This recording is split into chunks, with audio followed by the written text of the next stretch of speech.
Consultancy is a renowned name in the field of logistics because we provided placements, recruitment services, and other logistics related consultancy services to the logistics companies all over the Mumbai, at least all over the Maharashtra rather. उसके अलावा आप सब लोग हम लोग को जानते होंगे बिकॉज हम लोग प्लेसमेंट एजेंसी है जो exclusively for the world of logistics है. ऊपर से we are free for candidates. But now the topic is Impact Serve. Impact Serve India is our own partnership firm wherein myself, Poonam Dharamsi, and my past partner, Mr. CS, he's a company secretary, Chandrasekhar Satyan sir. So he's also with us. He's partner with us, and we are providing AEO consultancy services. So we are the logistics consultants in the name of Impact Serve. अब impact Serve India जो है वो logistics consultants हैं. जो Satyan sir हैं हमारे partner हैं, वो उनका जो एक्सपर्टीज़ है एईओ सर्टिफिकेशन में.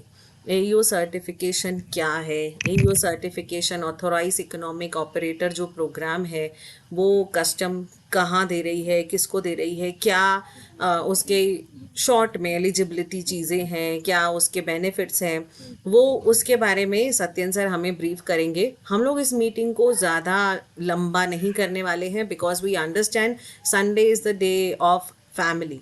तो your family needs you, but still this is the opportunity कि आप सब लोगों को जो पैसिव इनकम है, अगर आपके कॉन्टैक्ट्स हैं, आप लॉजिस्टिक्स कंपनी में जॉब कर रहे हो, तो आपका जो टच है वो इम्पोर्टर्स, एक्सपोर्टर्स, फिर CHA, freight forwarder, shipping line, warehousing, transporters, सबके साथ आपका एक टच है. तो आप उन्हें बता सकते हो कि AEO जो है उसके बेनिफिट्स क्या है, उसकी एलिजिबिलिटी क्या है, और अगर उनको AEO करवाना है तो आप हमारा नाम रेफ़र कर सकते हो. और ये रेफ़र करने के लिए we will be paying you the commission या रेफरल फीस, जो भी आप उसको नाम दीजिए, पर एंटिटी. अगर एक किसी आपने रेफ़र किया, AEO LO के लिए रेफ़र किया, AEO T1 के लिए रेफ़र किया. अब जो इम्पोर्टर्स और एक्सपोर्टर्स हैं उनके लिए T1 T2 ये कैटेगरी है. फिर जो लॉजिस्टिक्स ऑपरेटर्स हैं उनके लिए LO कैटेगरी है. आप इनमें से कुछ भी अगर रेफ़र करते हो तो we will be straight away paying you 7,000 as a referral fees. See, instead of paying the amount for advertising and for doing other things, we thought of कि अगर हमारे ही लोग ऑलरेडी जो हमारे साथ जुड़े हुए हैं अम्बा जॉब्स में, वो ही लोग अगर हमारे लिए बोलते हैं, बिकॉज यू नो अस कि what we are and how trusted we are, कि हम कितना अच्छे से काम कर सकते हैं. Because Satyan sir, especially, he is doing this AEO certification since the inception of the AEO. जब AEO मैनुअल था तब से वो AEO कर रहे हैं. तो AEO का जो पब्लिक नोटिस है, AEO का जो नोटिफिकेशंस है, वो पूरा घोल के पिया हुआ है. So that expertise we are having. उसके अलावा EMI जो है एलिजिबल मैन्युफैक्चरर इम्पोर्टर्स को डिफर्ड ड्यूटी पेमेंट की जो स्कीम गवर्नमेंट ने लॉन्च की है 1 अप्रैल से, उसके बारे में भी सर बताएंगे. और ये जो सारी चीज़ें हैं इनमें से कुछ भी आपको करने की ज़रूरत नहीं है. आपको सिर्फ क्लाइंट को बोलना है कि हमें कॉल करें, और जैसे ही क्लाइंट का एडवांस हमारे पास आता है we will be paying you this 7,000 rupees as a referral fees. तो basically you are going to earn about this thing. It's not just, बहुत लोग मुझे मैसेज कर रहे थे कि इसमें कुछ पे तो नहीं करना है, ये ऑनलाइन क्लास में कुछ पे तो नहीं करना है एंड ऑल. बट ऐसा है कि कुछ भी पेमेंट की बात नहीं है, नथिंग इज़ देयर. और ये जो हम आज जो ये सेशन कर रहे हैं, आई अंडरस्टैंड बहुत सारे लोग ज्वाइन नहीं कर पाए हैं. That's why we will be uploading it on YouTube as well, so that जो लोग नहीं अटेंड कर पाए हैं वो भी समझ पाए कि what exactly is the point. और यहाँ पे ये बेनिफिट ही है, मतलब आपको सिर्फ जो आपका रूटीन काम कर रहे हो वो ही करना है, सिर्फ आपको रेफ़र करना है हमारा नेम, और वो भी पूछ रहे हैं तो आपको ऐसा नहीं है कि जाके मार्केटिंग करनी है. अदर थिंग इज़ कि ये जो AEO सर्टिफिकेशन है उसके बारे में आपको नॉलेज भी होना ज़रूरी है, बिकॉज अगर आप लॉजिस्टिक्स इंडस्ट्री को बिलोंग करते हो तो आपको पता होना चाहिए कि ऑथराइज इकोनॉमिक ऑपरेटर प्रोग्राम है क्या चीज़, और उसको उसमें आपको काम कुछ भी नहीं करना है. We will not be asking you कि क्लाइंट से या कंपनी से ये डेटा चाहिए या ये डॉक्यूमेंट चाहिए या उनका इंस्पेक्शन करवाना है या कस्टम ऑफिसर ये बोल रहा है. आपको कहीं भी इन्वॉल्व नहीं होना है, आपको सिर्फ रेफर करना है, इसीलिए ये रेफरल फीस है. So I would before starting the AEO related information, I would rather सबसे पहले I would like to invite आप सबके फेवरेट मीत सर. तो आई वुड एक्सपेक्ट कि मीत सर आप कुछ एड्रेस करेंगे आपके आप क्योंकि डेली बेसिस पे सारे कैंडिडेट्स के साथ इन्वॉल्व होते हो. तो मीत सर प्लीज़ आप जो है वो वीडियो ऑन करिए और if you can say something, उसके बाद हम फटाफट से स्टार्ट करते हैं. Meet sir, over to you. Good morning everyone, नमस्ते. आप लोग फोन पे हम काफी बार बात कर चुके हैं, अब हम पहली बार फेस टू फेस हो रहे हैं. मैं मीत धर्मसी पिछले 10 सालों से आपके साथ जुड़ा हुआ हूँ अंबा जॉब्स के through, and I am happy to say कि भाई आज हम एक और कंपनी ऐसी एडअप हो रहे हैं जो लीगल कंसल्टेंसी में हैंडल करेगी, जिसका नाम है इम्पैक्ट सर्व इंडिया. इसका एक बड़ा इंपॉर्टेंट फैक्टर है AEO वाला पार्ट. तो आई जस्ट रिक्वेस्ट कि आप एज अ कैंडिडेट्स, हम सब अभी तक एक साथ जुड़ के काम कर चुके हैं, इसी में भी ऐसे ही काम करते रहें. तो जो AEO का जो फैक्टर है या AEO के जो बेनिफिट्स हैं वो दूसरे आपके क्लाइंट्स भी उठा सकें और उसमें 2 पैसे अगर आप लोग भी अर्न कर सकें, it will be beneficial for everyone. So जो बेनिफिट्स हैं AEO के वो समझ के अगर कोई क्लाइंट आपको कहीं इंक्वायर कर रहा है, जैसे हम डे टू डे लाइफ में इंपोर्ट एक्सपोर्ट में जब काम कर रहे होते हैं तो हमको मालूम है कि AEO के क्या बेनिफिट्स होते हैं उन क्लाइंट्स को, और कभी कभी क्लाइंट्स वो बेनिफिट्स नहीं ले पाते. तो जब ऐसे क्लाइंट को अगर हम रिक्वेस्ट करते हैं कि ऐसा एक कंसल्टेंट है, बस उतना ही रेफरेंस है कि भाई आप रेफर कर रहे हैं और उनको मेंशन कर रहे हैं कि आपका AEO हो सकता है, और अगर हो सकता है तो इस कंसल्टेंट के थ्रू हो सकता है. दैट्स इट भाई. उसमें एज अ कैंडिडेट आपका भी फायदा है एंड डेफिनेटली हम भी काम करेंगे साथ मिलके. तो आपसे अपेक्षा है कि जैसे अब तक हम 10 सालों में जुड़े हुए हैं वैसे आगे भी जुड़े रहें. Thank you. Over to you Satyan sir. Satyan sir, now I would request you कि आप जो बहुत ज़्यादा टाइम ना लेते हुए शॉर्ट में आप हमारे जो भी सब साथ में जुड़े हुए हैं और जो बाद में YouTube के ज़रिए पे जुड़ने वाले हैं, तो उन सब के लिए आप प्लीज़ ये इन्फॉर्मेशन हम सबको दीजिए. And Satyan sir please. नमस्ते एंड गुड मॉर्निंग एवरीवन. मैं आज बहुत जल्दी से जल्दी 5 या 7 मिनट में मैं जल्दी आपको AEO और EMI के बारे में बताऊंगा. AEO का फुल फॉर्म है ऑथराइज्ड इकोनॉमिक ऑपरेटर, और AEO जो है 2 कैटेगरी दिया जाता है. एक है इंपोर्टर एक्सपोर्टर और दूसरा है जो कस्टम ब्रोकर्स, फ्रेट फॉरवर्डर्स, उनको. तो मैं अभी इस वक्त सिर्फ AEO में टायर 1 और टायर 2 है, उसका एलिजिबिलिटी और बेनिफिट्स के बारे में बताऊंगा. AEO बेसिकली इंपोर्टर्स और एक्सपोर्टर्स को दिया जाता है, और उसमें भी 2 कैटेगरीज है, MSME और नॉन MSME. तो AEO जो है वो कस्टम्स डिपार्टमेंट इश्यू करता है इंपोर्टर और एक्सपोर्टर को. सबसे पहले मैं ये बताऊंगा कि आपको किसको कॉल करना चाहिए. सबसे पहला बात कि आप उन इंपोर्टर को एक्सपोर्टर को कॉल कीजिए जिसे कस्टम्स ऑफिसर बहुत तंग करता है. जिस इंपोर्टर एक्सपोर्टर को बहुत जानबूझकर को तंग करता है, तो आप उनको बोलिए AEO लेने के लिए. उसका फायदा ये है ना, तो वो आइस गेट में उनको प्रेफरेंस मिलेगा कंटेनर क्लियर करने के लिए. तो सभी को लेना चाहिए, इंपोर्टर एक्सपोर्ट सभी इंपोर्टर एक्सपोर्टर लेना चाहिए. बट खासकर अगर आपको लगता है कि कस्टम्स ऑफिसर तंग कर रहा है, तो उनको बोलिए पक्का AEO लेने के लिए. उनसे बहुत आराम से फिर क्लियरेंस हो जाएगा. तो एलिजिबिलिटी जो है वो दो कैटेगरी है, MSME इंपोर्टर एक्सपोर्टर है और नॉन MSME इंपोर्टर एक्सपोर्टर है. MSME मतलब जिसके पास उद्योग आधार सर्टिफिकेट है. अगर उसके एलिजिबिलिटी पहला ये है कि कम से कम 2 साल का ऑडिटेड फाइनेंशियल स्टेटमेंट्स होना चाहिए MSME कैटेगरी. इसके बाद चार्टर्ड अकाउंट साइन किया होगा, ऑडिटेड फाइनेंशियल स्टेटमेंट्स होना चाहिए 2 साल का. और नॉन MSME है जो मैंने बड़ा कंपनीज है, उनका 3 साल का फाइनेंशियल स्टेटमेंट्स होना चाहिए. तो एमएसएमई के केस में 2 साल, नॉन एमएसएमई के केस में 30 साल। एमएसएमई केस में पिछला फाइनेंशियल ईयर में, जैसे हम लोग का पिछला फाइनेंशियल ईयर तो 2025-26, तो उस साल में minimum 10 documents, bill of entry या शिपिंग बिल, या फिर दोनों मिला के 10 डॉक्यूमेंट फाइल होना चाहिए। उसमें भी अप्रैल टू सितंबर मिनिमम 5 और अक्टूबर टू मार्च मिनिमम 5, तो 5 + 5 10 डॉक्यूमेंट्स होना चाहिए।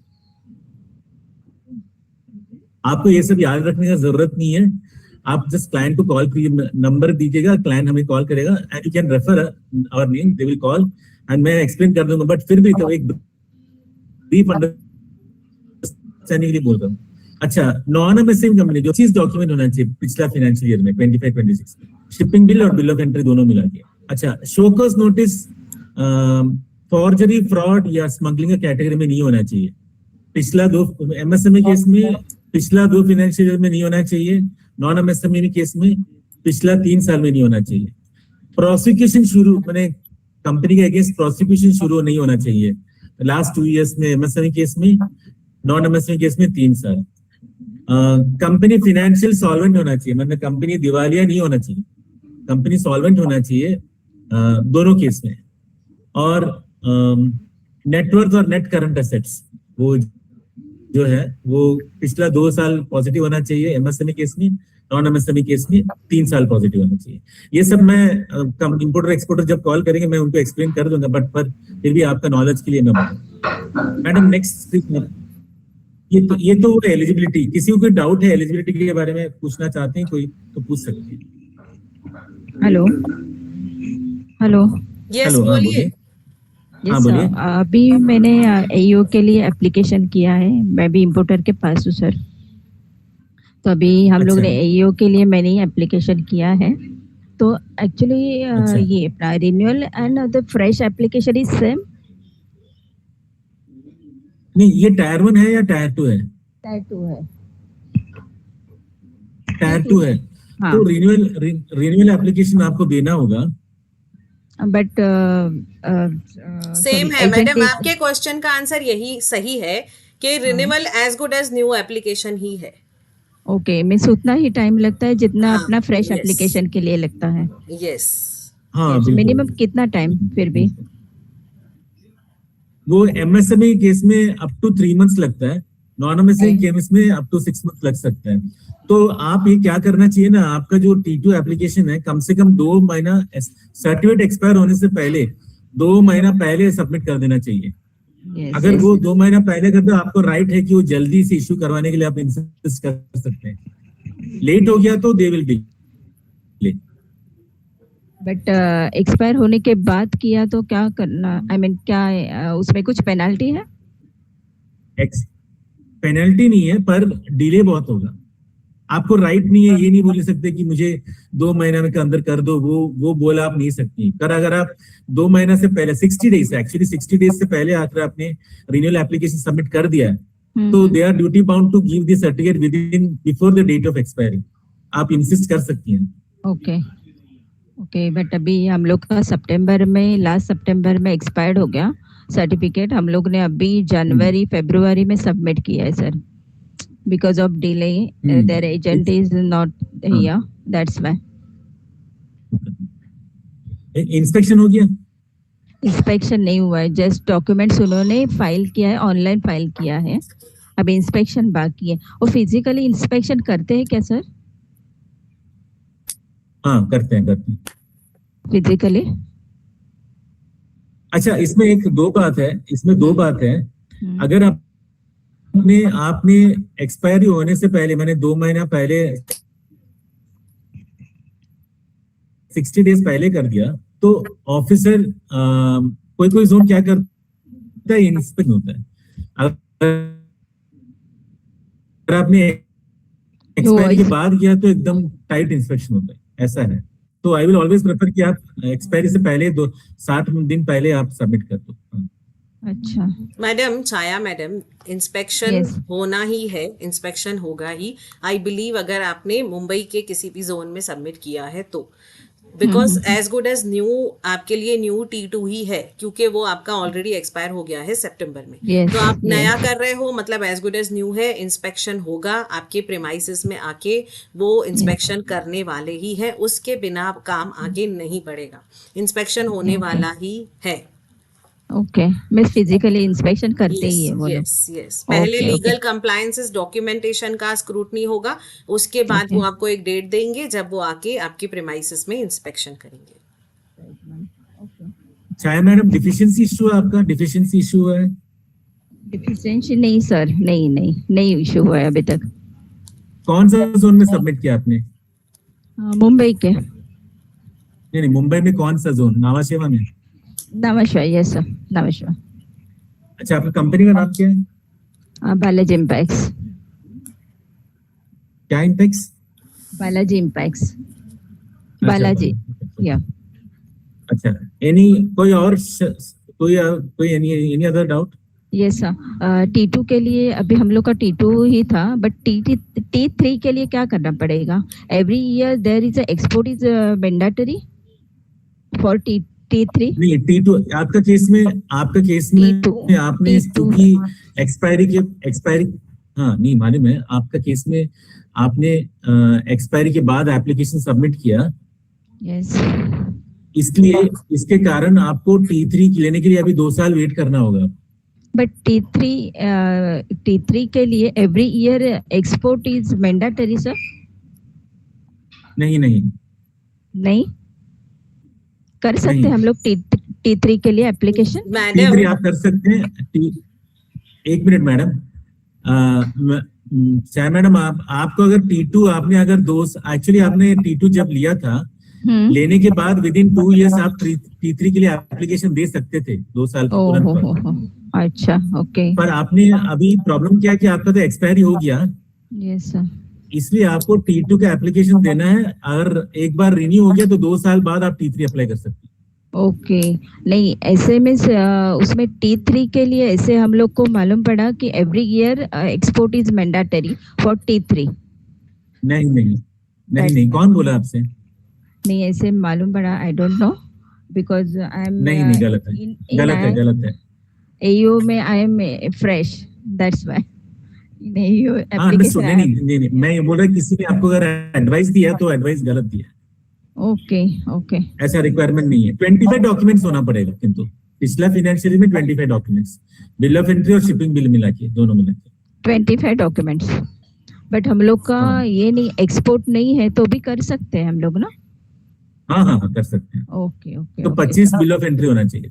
25 बिल ऑफ एंट्री, ओके। और one thing sir, AU I mean उसमें नवाश्वा में ये नहीं है क्या, मैंडेटरी ये नहीं है क्या AU? आई मीन उधर बेनिफिट नहीं मिलता है हम लोग को AU का नवाश्वा में? चेन्नई में तो मिल गया मुझे। क्यों नहीं मिलता? नहीं, कौन बोला नहीं मिलता आपको क्या बेनिफिट नहीं मिला आपको? आई मीन अभी चेन्नई में हम लोग का शिपमेंट था, तो उधर हम लोग आई मीन DPD कस्टमर है हम लोग, ठीक है? ओके। DPD कस्टमर है तो DPD चार्जेस लगता है instead of preferred CFS, okay? तो हम लोग को चेन्नई में जो DPD का चार्जेस था नॉर्मल, तो वो मिल गया हम लोग को, वो हो गया हम लोग का। बट नवाश्वा में हम लोग का AO का सर्टिफिकेट नहीं चलता है सर, उधर हम लोग को कुछ बेनिफिट नहीं मिलता है। हम लोग के CHA है सर। नहीं, सुनिए मिस, हम लोग ने कभी नवाश्वा में मैं भी इतना मिस करे हूँ ना DPD के लिए रिक्वेस्ट लेटर दिया आपने? हाँ देती हूँ सर, DPD कस्टमर है ना हम लोग सर। नहीं, आपने चेन्नई कस्टम्स में दिया, मुंबई कस्टम्स में दिया क्या आपने? Yes sir. DPD का रिक्वेस्ट लेटर? Yes sir. तो क्यों रिजेक्ट किया? वो तो रिजेक्ट आपको नहीं, रिक्वेस्ट लेटर देना चाहिए कि क्यों रिजेक्ट हुआ।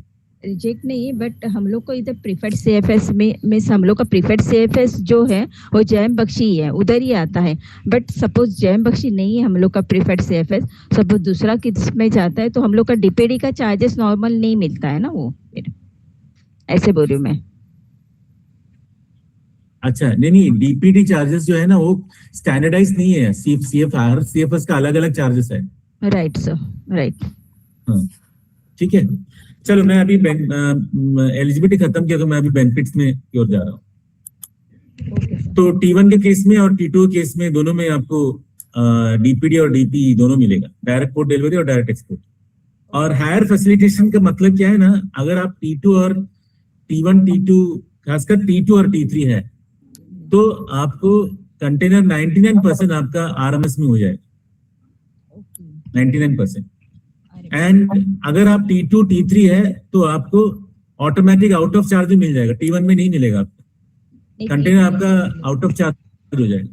T2 ही हम लोग का, बट हम लोग T3 के लिए ये कर रहे थे, ट्राई कर रहे थे, बट T3 हुआ नहीं बिकॉज T2 हम लोग का सितंबर में एक्सपायर्ड हो गया ना, और वो एजेंट की वजह से हम लोग का miss within the expiry date हम लोग का रिन्यू हुआ नहीं है एक्चुअली। हाँ, दैट्स आप 2 साल वेट कीजिए, देन उसके बाद अप्लाई कीजिए। ओके सर, ओके, ठीक है। अच्छा, नेक्स्ट है आपको डेफर्ड पेमेंट का जो, सॉरी, यस सर, उसके लिए ही पूछने का था सर मुझे, प्रेफरेंशियल सर्टिफिकेट का डेफर्ड पेमेंट का या डिफर्ड पेमेंट का, उसमें क्या बेनिफिट्स है मींस? डेफर्ड पेमेंट में क्या है ना, आपको नॉर्मली हम लोग इंपोर्ट ड्यूटी पे करके कंटेनर क्लियर करते हैं ना, राइट सर। पर अगर ये customs deferred payment of duty rules 2018 इसके हिसाब से अगर आप T2 और T3 है तो 1 तारीख से लेके 30 तारीख के अंदर जो भी कंटेनर आप क्लियर करते हैं एज इंपोर्टर, आप अगला महीना 1 तारीख के अंदर ही आपको इंपोर्ट ड्यूटी पे करते हैं। नेक्स्ट मंथ के 1 मंथ बिफोर, हेलो, हाँ, ऑन और before first of next month आप पे कर सकते हैं। ओके सर, बट उसका इफेक्ट कुछ होता नहीं है हम लोग का इसमें स्टेटस पे? नहीं, स्टेटस तो बेनिफिट है, जिसका टायर 2 और टायर 3 है उसको बेनिफिट दिया जाता है, स्टेटस कैसे इफेक्ट करेगा? जिसको Okay. T2 T3 उसी को मिलेगा। ओके ओके सर, या ठीक ओके, है। अच्छा, बैंक गारंटी क्या है? टायर 1 है तो सिर्फ आपको 50% देना है। अगर सपोज फर्ज कीजिए आपका प्रोविजनल असेसमेंट हो रहा है तो टायर 1 में सिर्फ 50% देना है जितना बैंक गारंटी मांगा है, और T2 का केस में सिर्फ 25% देना है। तो T2 केस में 75% बैंक गारंटी नहीं देना है T2 केस में। अच्छा, सील वेरिफिकेशन नहीं होता है, माने होगा T1 में, पर T2 में नहीं होगा सील वेरिफिकेशन का वेवर होगा। फिर कौन सा वेरिफिकेशन? सील का जो वेरिफिकेशन है ना, ओके, सील का जो वेरिफिकेशन है ना जो CFS में होता है वो वेवर हो जाएगा ओके, T2 के लिए। अगर आपने सेल सीलिंग में किया ना उस केस में भी आपका वेवर मिल जाएगा। तो सेल सीलिंग का अगर मिला स्टेटस उस केस में भी आपका वेवर हो जाएगा। कौन सा सर? ठीक है। हेलो, मैंने अगर आप एक्सपोर्ट कर रहे हैं और आप कंटेनर को, आपके केस में तो एक्सपोर्ट है नहीं, अगर आप एक्सपोर्ट कर रहे हैं तो आपके केस में फिर सील वेरिफिकेशन नहीं होगा सेल्फ सीलिंग के केस में। ओके, सेल्फ सीलिंग, ओके, ठीक है। नेक्स्ट है आपको प्रायोरिटी मिलेगा स्कैनिंग और असेसमेंट में। आपका जो कंटेनर है, जो टायर माने जो टायर 2 और टायर 3 है, टायर 1 को नहीं मिलेगा। और ऑन साइट इंस्पेक्शन या स्टिकर्स, आप अपना MRP का स्टिकर भी आप लगा सकती हैं। माने सप्लायर को बोलने का जरूरत नहीं है कि आप स्टिकर MRP का स्टिकर चिपका के एक्सपोर्ट करो। आप खुद स्टिकर लगा के आप क्लियर करने के बाद अपना वेयरहाउस में आप खुद MRP का स्टिकर लगा सकते हैं। अच्छा, रिफंड आपका T2 केस में आपको 145 डेज मिल जाएगा। ड्रॉबैक तो विदिन EGM सबमिट करने का विदिन 72 आवर्स आपका क्रेडिट हो जाएगा। अच्छा, अभी ऑडिट का केस में ना, अगर T2 केस में सिर्फ 1 in 2 years होगा तो ये बहुत अच्छा फैसिलिटी है। जो ऑडिट अभी तो मैंडेटरी होने जा रहा है, तो T2 केस में 1 in 2 years होगा, T3 के केस में 1 in 3 years होगा। ठीक है, मैं ये मेजर बेनिफिट बोल रहा हूँ। मैंने आप चाहें तो मैं आपको मैडम व्हाट्सएप कर देंगे। अच्छा, यहाँ पे शोकॉस नोटिस का मैंने बताया ना, शोकॉस नोटिस जो है वो 1 in 2 years है MSC में कैटेगरी में। शोकॉस नोटिस क्या है ना, जो एक फॉर्मल डॉक्यूमेंट है कस्टम्स डिपार्टमेंट इश्यू करता है कि एक्शन क्यों ना ले आपका अगेंस्ट एक वायलेशन के लिए, तो आपको कॉज मैंने शो करना चाहिए कि क्यों नहीं लिया, क्यों नहीं लेना चाहिए, you have to explain. Okay, तो वो शोकॉस केस MSME केस में 2 साल है, नॉन MSME केस में 1 in 3 years होना चाहिए। कंटिजेंट लायबिलिटी क्या है ना, जो ऐसा लायबिलिटी जो आपके ऊपर आ सकता है बाद में, अभी नहीं है, बैलेंस शीट में नहीं है, लायबिलिटी से।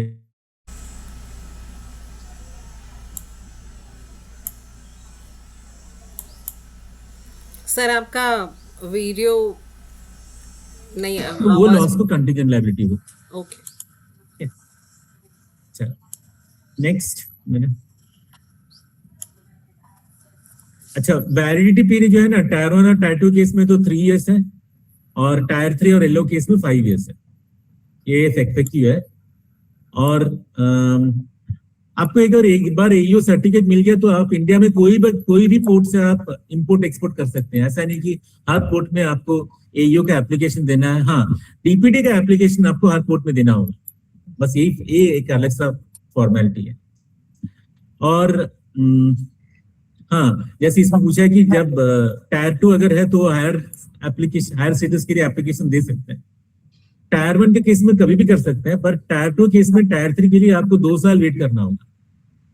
अच्छा मैडम, एक एक्नॉलेजमेंट की दो तरीका है। अगर आपने 2 साल वेट नहीं करना है तो आप ये कर सकते हैं कि आपका जो क्लियरिंग एजेंट है, custom broker, freight forwarder, CFS, उनसे बोलिए एईओ येलो सर्टिफिकेट लेने के लिए। कौन सा? अगर उस केस में आपको 2 साल तक वेट नहीं करना। AEO, hello, AEO yellow certificate. AEO yellow certificate. AEO yellow certificate. हाँ, ओके। आपके केस में मैडम चूंकि ये ब्रेक हो गया तो आपको आपको अभी 2 साल में वेट करना पड़ेगा। नहीं तो अगर आप ये तीनों से अगर ले लेते हैं, येलो सर्टिफिकेट ले लेते, तो that you don't have to wait for 2 years, you can apply। अच्छा, AEO yellow means full form क्या है सर उसका? येलो का मतलब लॉजिस्टिक्स।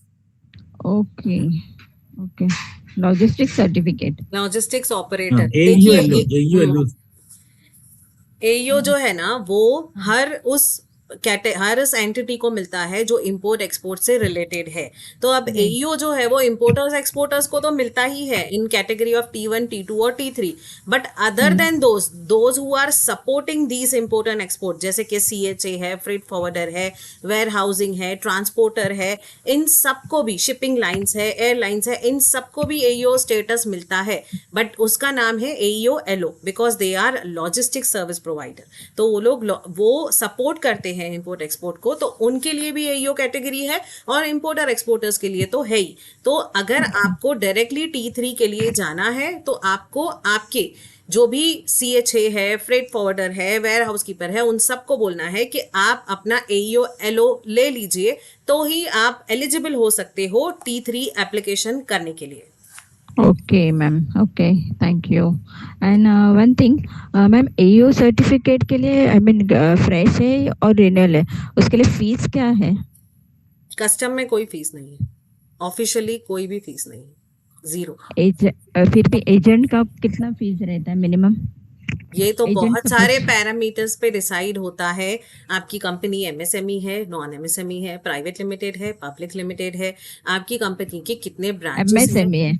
हाँ, एग्जाम्पल बता रही एमएसएमई। हूँ, आपके कंपनी के कितने ब्रांचेस हैं और आपके कितने ब्रांचेस का इंस्पेक्शन होगा, आपके वहां पे कितने शो कॉज नोटिसेस हैं, नहीं है, आपका कुछ पहले का कोई नोटिस बाकी है, नहीं है, कुछ केसेस चल रहे हैं कि नहीं चल रहे हैं, बहुत सारे पैरामीटर्स है। उसके बाद डिसाइड होता है कि फीस कितना है। प्रोफेशनल फीस जो डॉक्यूमेंटेशन है वो अलग होगा और मिसलेनियस एक्सपेंस अलग होगा। वो मैं आपको इस प्लेटफॉर्म पे एटलीस्ट नहीं बोल सकती हूँ, आप मुझे पर्सनली कॉल करिएगा, मैं आपको बताऊंगी। ओके ठीक है। ओके। अब सत्यन सर, ईएमआई की बात करेंगे जो लेटेस्ट है, डिफर्ड, जो ये इंपोर्टर्स के लिए है, सिर्फ मैन्युफैक्चरर इंपोर्टर्स के लिए है, सर बताएंगे। Over to you Satyan sir. हाँ, ये एलिजिबल मैन्युफैक्चर इंपोर्टर स्कीम है, जिसके पास टायर 2 या टायर 3 सर्टिफिकेट नहीं है पर चाहता है कि डेफर्ड पेमेंट का बेनिफिट मिले, वो लोग ये ईएमआई स्कीम में अप्लाई कर सकते हैं। इसमें बेनिफिट है कि आपको ऑब्वियसली 1 महीने के बाद आपको पे करना होता है, number 1।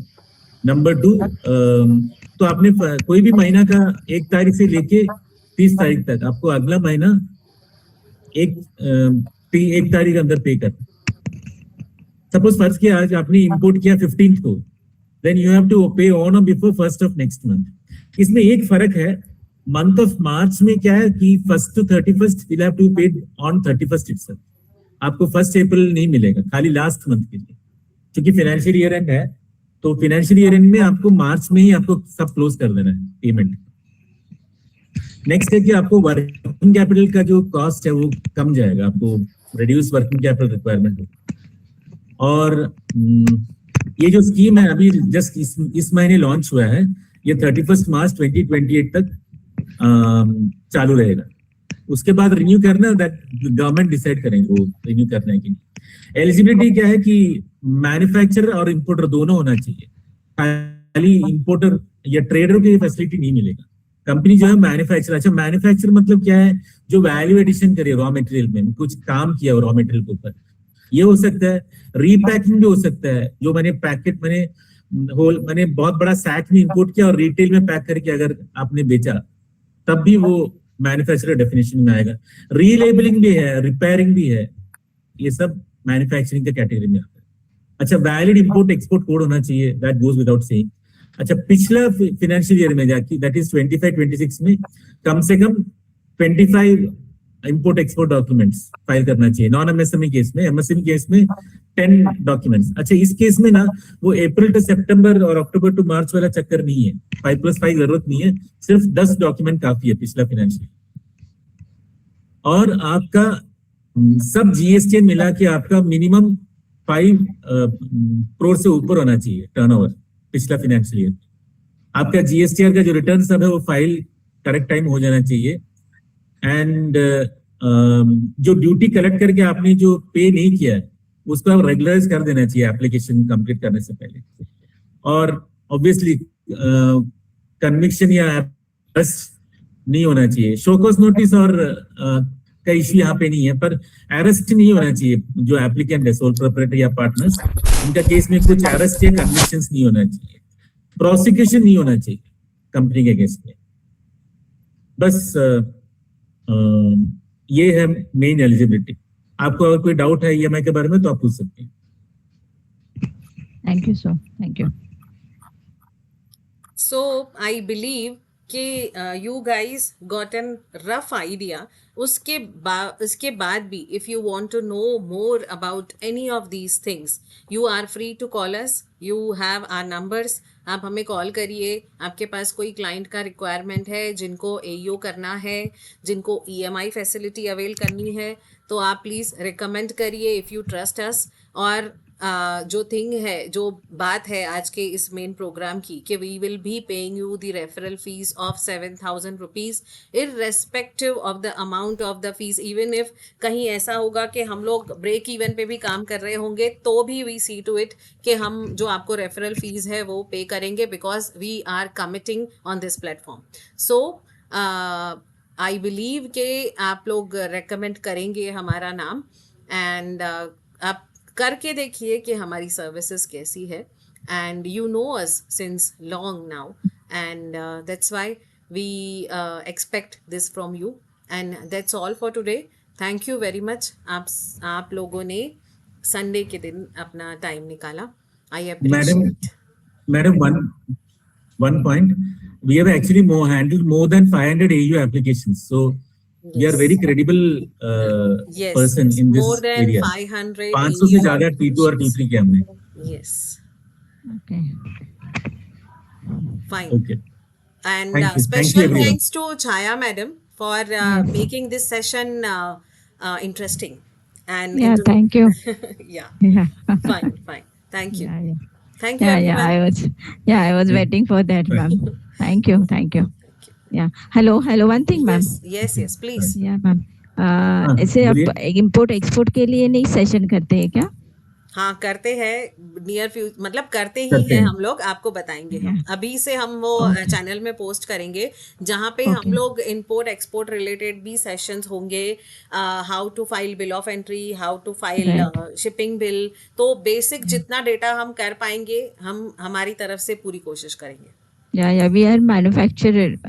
Okay We are manufacturer in chemical. Okay fine, Yeah. Good. Yeah. या Yeah, ma'am. Thank you. या Thank you. Thank you everyone. Thank you all. Thank you. Thank you. Thank you.